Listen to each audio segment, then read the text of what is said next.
Welcome to AR properties hub.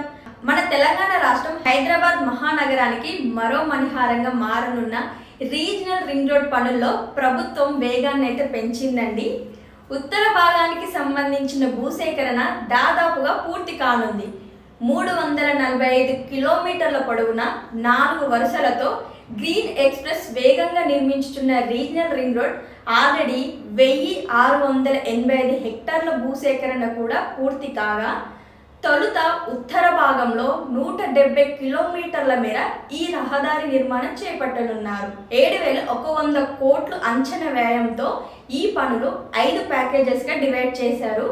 Siddipet, Yadadri, Bhuvanagiri, Sangareddy, Medchal. మరి మన తెలంగాణ రాష్ట్రంలో ఈ 5 డిస్ట్రిక్ట్ గ్రామాల నుంచి అయితే రీజనల్ రింగ్ రోడ్ కూడా రాబోతుంది.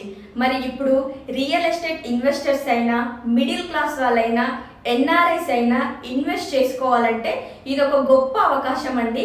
మరి ఎవరైతే ఇన్నర్ రింగ్ రోడ్ లోపల కానీ, అవుటర్ రింగ్ రోడ్ లోపల కానీ ఇన్వెస్ట్ చేయలేకపోయామా అని బాధపడేవారు ఇప్పుడు మన రీజనల్ రింగ్ రోడ్ దగ్గర ఇన్వెస్ట్ చేసుకోవడం చాలా గొప్ప అవకాశం అండి. మరి ఇలాంటి ఇన్వెస్ట్మెంట్ టాపిక్స్ కోసం మా ఛానల్ని సబ్స్క్రైబ్ చేసుకోండి. Thanks for watching.